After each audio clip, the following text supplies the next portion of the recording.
AP మాజీ ముఖ్యమంత్రి YCP అధినేత జగన్మోహన్ రెడ్డికి ప్రాణహాని ఉందా? ఆయన భద్రత పైన ఇప్పుడు వైసీపీ నేతలు ఇదే ఆందోళన వ్యక్తం చేస్తున్నారు. కేంద్ర హోంశాఖ అమిత్ షాకి లేఖ రాసుకొచ్చారు ఎమ్మెల్సీ తలసిల రఘురామ్య.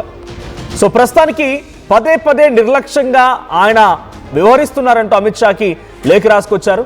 సో జోగి రమేష్ పరామర్శ సమయంలో కూడా భద్రతా వైఫల్యం తలెత్తిందని, ఇబ్రహీంపట్నం వెళ్ళేటప్పుడు తిరిగి వచ్చేటప్పుడు జగన్ భద్రతను గాలికి వదిలేశారని, 22 కిలోమీటర్ల దూరంలో ఉన్న జోగి రమేష్ ఇంటికి వెళ్ళడానికి పోలీసులు 47 కిలోమీటర్లు తిప్పారని, జగన్ భద్రతా సిబ్బందికి కూడా చెప్పకుండా గ్రామాలు ఇరుకైన రోడ్ల మీదుగా కాన్వాయ్ని మళ్లించారని, Z+ కేటగిరీ ఉన్న సరైన భద్రత కల్పించట్లేదు అని తలసిల రఘురాం ఫిర్యాదు చేశారు. గతంలో జరిగిన భద్రతా లోపాలను కేంద్రం దృష్టికి తీసుకెళ్లడానికి తలసిల లేఖ రాసుకొచ్చినట్టు తెలుస్తోంది. సో ప్రెసెంట్ ఇబ్రహీంపట్నం వెళ్ళడానికి 27 కిలోమీటర్లకి 47 కిలోమీటర్లు తిప్పుకెళ్లారని, భద్రతా సిబ్బంది కూడా ఇన్ఫర్మేషన్ లేదని, గ్రామాలు చిన్న చిన్న ఇరుకు సందుల్లో నుంచి తీసుకువెళ్లారని ఆ రకంగా ఆయన లేఖ రాసుకొచ్చారు. మరి దీనికి కేంద్ర హోంశాఖ ఎలా రియాక్ట్ అవుతుంది చూడాలి. అంతకంటే ముందు అసలు వైసీపీ శ్రేణులు ఎందుకు జగన్ భద్రత పైన ఆందోళన వ్యక్తం చేస్తున్నారు తెలుసుకునే ప్రయత్నం చేద్దాం. నాతో పాటుగా మా ప్రతినిధి AP input editor Krishnamohan join అవుతున్నారు. కృష్ణమోహన్, ఏంటి జగన్కి భద్రతా వైఫల్యం ఉంది, జగన్ ప్రాణహాని ఉంది అనే రకంగా ఆందోళన వ్యక్తం చేస్తున్నారు వైసీపీ శ్రేణులు. సో జగన్ భద్రతా వైఫల్యానికి గల కారణం ఏంటి? ఎందుకు ప్రభుత్వం కుట్రమైనా ఉందని భావిస్తోందా, లేదంటే Z+ కేటగిరీ ఉన్నా కూడా స్థానిక పోలీసులు తప్పుదారి పట్టించి వాళ్ళని కొంత మిస్గైడ్ చేస్తున్న రకంగా అక్కడ వైసీపీ నేతలు అనుకుంటున్నారా? ఎస్, మన తలసిల రఘురాం ఎవరైతే పార్టీ వ్యవహారాలు చూస్తారో, అలాగే రాష్ట్ర ప్రధాన కార్యదర్శి, అందులో ఎమ్మెల్సీగా ఉన్న, అందులో ప్రధానంగా జగన్మోహన్ రెడ్డికి సంబంధించిన కార్యక్రమాలు, ప్లాన్ ఆఫ్ యాక్షన్ మొత్తం కూడా తలసిల రఘురాం చూస్తుంటారు. ఆయన కేంద్రానికి ఒక లేఖ అయితే రాశారు. ఇటీవల వరుసగా జరుగుతున్న గుంటూరు వ్యవహారంలో కావచ్చు, లేకపోతే ఇక్కడ కావచ్చు, జోగి రమేష్ వ్యవహారంలో కూడా పోలీసులు నిర్లక్ష్యంగా వ్యవహరిస్తున్నారు. ఒక Z+ కేటగిరీ ఉన్న మాజీ మంత్రికి ఇవ్వాల్సిన సెక్యూరిటీ ఇవ్వడం లేదు. ప్రధానంగా వాళ్ళకు ఒక రూట్ మ్యాప్ ఇస్తారు. ఆ రూట్ మ్యాప్ ముందు పోలీసులు ఆ రూట్ మ్యాప్ ప్రకారంగా మేము అన్ని తనిఖీలు ఉంటాం, భద్రతను పెడతారు, అన్ని వ్యవహారాలు నడుపుతారు. కానీ జగన్మోహన్ రెడ్డి వ్యవహారానికి వచ్చేసరికి లాస్ట్ మూమెంట్లో రూటు మార్చుకోమన్నారు.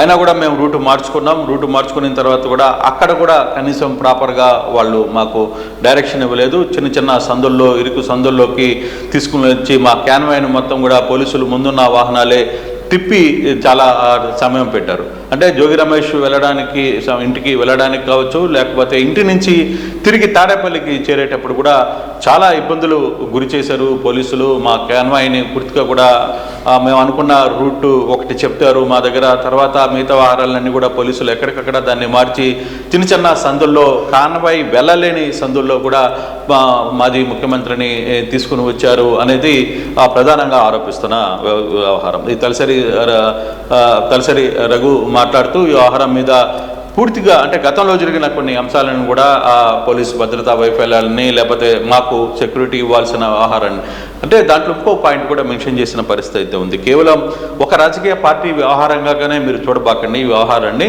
రాష్ట్రంలో ఉన్న Z+ కేటగిరీలో ఉన్న చాలామంది వ్యక్తులు, అంటే దేశంలో ఉన్న వ్యవహారాల్లో ఉన్న వ్యక్తులకు సంబంధించి కూడా ఇటువంటి పరిస్థితే ఉంది. దీన్ని ఆ దిశగా చూడండి. ఏదో పార్టీ వేరు లేకపోతే ఇంకొకటి అనే వ్యక్తిగా చూడొద్దు. ఈ వ్యవహారంలో మాకు కొంత కలత చెందుతున్నాం. పోలీసులు మమ్మల్ని వాంటెడ్గానే ఇబ్బంది పెట్టాలనే ఒక ప్రయత్నం చేస్తున్నారు.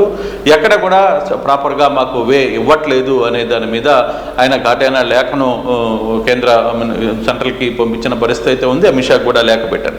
సో ఈ లేఖలో మరి ప్రభుత్వం సెంట్రల్ నుంచి ఏ విధంగా రియాక్ట్ అవుతుందో చూడాలి. నిన్నే ఆ లేఖను కూడా పంపించిన పరిస్థితి. వరుసగా వ్యవహరిస్తున్న లేదు జరుగుతున్న వ్యవహారాల్లో, అంటే ఒక Z+ కేటగిరీలో ఉన్న వ్యక్తికి ఉండాల్సిన మినిమం ఏది పార్టీస్ కావచ్చు, లేకపోతే అక్కడ ఉండవలసిన వాహనాలు, తర్వాత మొబైల్ వాహనాలు ఎన్ని ఉండాలి, సెక్యూరిటీ ఎంత ఉండాలి, వాళ్ళకి ఒక నిబంధన ఉంది.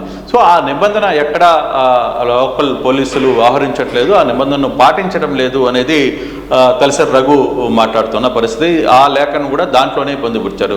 పార్టీల పరంగా చూడాల్సిన అవసరం లేదు. ఇక్కడ పూర్తిగా కూడా దేశం మొత్తం మీద కూడా Z+ కేటగిరీ ఆహారంలో ఎటువంటి నిబంధనలు అయితే ఉంటాయో, ఆ నాయకులకు ఎటువంటి నియమాలు నిబంధనలు ఆ రాష్ట్ర ప్రభుత్వాలు చూసుకుంటాయో అటువంటిది ఏపీలో ఎందుకు జరగట్లేదు అనే అంశాన్ని ఆయన లేవనెత్తే ప్రయత్నం అయితే చేశారో. ఆ లేఖ మీద ప్రభుత్వం ఏ విధంగా రెస్పాండ్ అవుతుందో కూడా చూడాలి. ఈ వ్యవహారం కొంత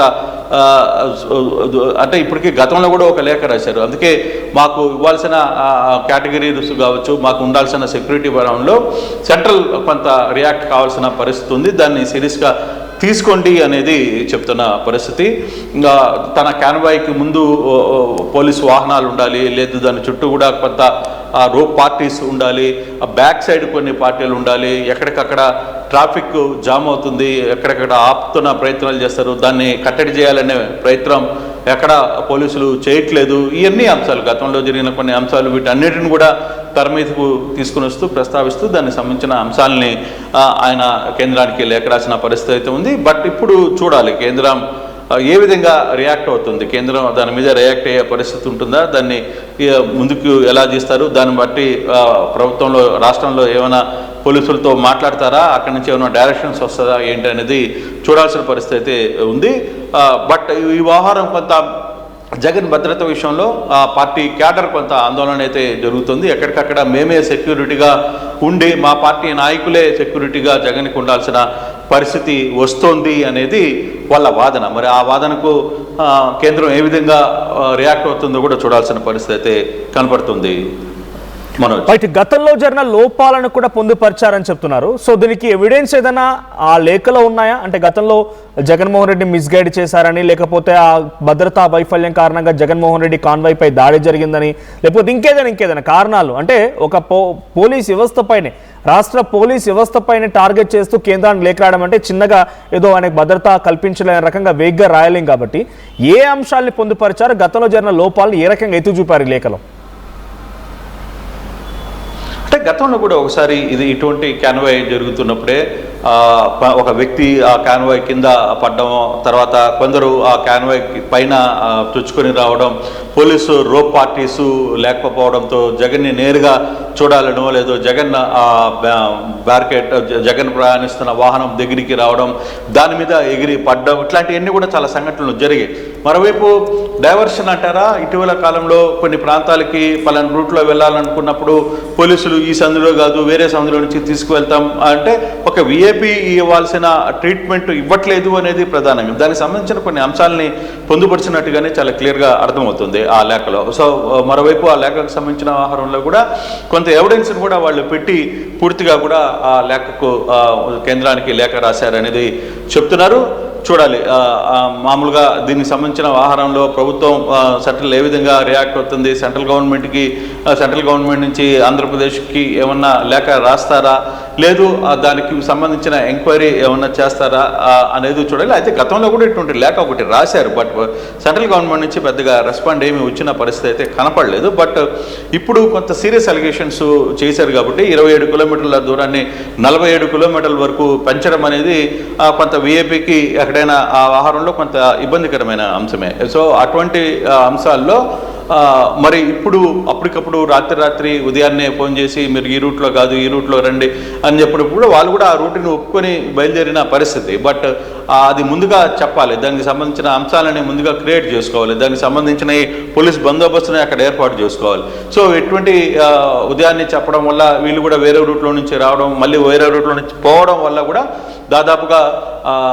47 కిలోమీటర్లు అంటే పోను రాను 47 కిలోమీటర్లు అయింది అనేది వాళ్ళ వాదన. చాలా టెన్షన్ పడ్డాం, వైఐపీని గార్డ్ చేసుకునేదానికి ప్రాపర్గా అక్కడ ఎవరు రెస్పాండ్ రాలేదు, పూర్తిగా కూడా బ్యారికేడ్లు పెట్టారు, పోలీసులు ఎవరిని వదిలేశారు, తర్వాత మాకు ఇవ్వాల్సిన కనీసం సెక్యూరిటీ కూడా ఇవ్వలేదు. పోలీసులు క్యాన్వే అంటే పోలీసు ముందు క్యాన్వే ఏ విధంగా వెళ్తుందో ఆ క్యాన్వే ప్రకారమే మిగతా క్యాన్వాయ్లు కూడా వెళ్తాయి. ఆ క్యాన్వాయ్లు మమ్మల్ని చిన్న సందుల్లో తిప్పారు అనేది ఆ వాదన. సో ఆ వాదనకి ఇప్పుడు ఏ విధంగా రియాక్ట్ అవుతారనేది కూడా చూడాలి. దాని మీద ఎటువంటి చర్యలకి సెంట్రల్ గవర్నమెంట్ తీసుకోబోతుందో కూడా చూడాల్సిన పరిస్థితి అయితే కనపడుతుంది. మనం రైట్.